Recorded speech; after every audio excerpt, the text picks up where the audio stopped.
এ রাজ্যে রোহিঙ্গাদের নিয়ে, রোহিঙ্গাদের অনুপ্রবেশ নিয়ে তরজা তুঙ্গে, তখন দিল্লির জেল থেকে কয়েকজন রোহিঙ্গা উধাও হয়ে যাওয়ার মামলায় দিল্লিতে সুপ্রিম কোর্টের কড়া পর্যবেক্ষণ, প্রধান বিচারপতি সূর্যকান্ত এবং বিচারপতি জয়মাল্য বাগচির কড়া পর্যবেক্ষণ যে রোহিঙ্গারা যারা কাঁটাতার পেরিয়ে বা সুড়ঙ্গ খুঁড়ে যারা এদেশে এসেছেন, তাদের খাবার আশ্রয় কেন, তাদের জন্য কি আমরা রেড কার্পেট বিছিয়ে রাখবো?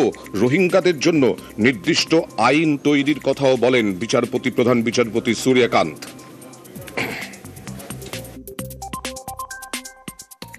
चीफ जस्टिस ऑफ इंडिया है, सब जज को कोई लूज कमेंट करना नहीं चाहिए। पहले जो था हमारा इंडियन जुडिशियरी में, जज लोग कम बात करते थे और जजमेंट के जो बोलना है वो बोलते थे। आजकल जज लोग ज्यादा बात करते हैं टीआरपी बढ़ाने के लिए, जजमेंट नहीं देते हैं। That is all difficulty. এই ধরনের পর্যবেক্ষণ অত্যন্ত স্বাভাবিক। যারা সংবিধানকে মানেন তাদের সবার ক্ষেত্রে এই ধরনের পর্যবেক্ষণ বা এই ধরনের বক্তব্যই সবাই এক্সপেক্ট করবে। এটা হতে পারে না যে কোনো যে কেউ এসে এইখানে থাকতে পারবে। এটা কোনো ধর্মশালা নয়, ধর্মশালা হওয়া উচিত নয়। যে সুপ্রিম কোর্ট যে কথা বলেছে তাকে আমরা স্বাগত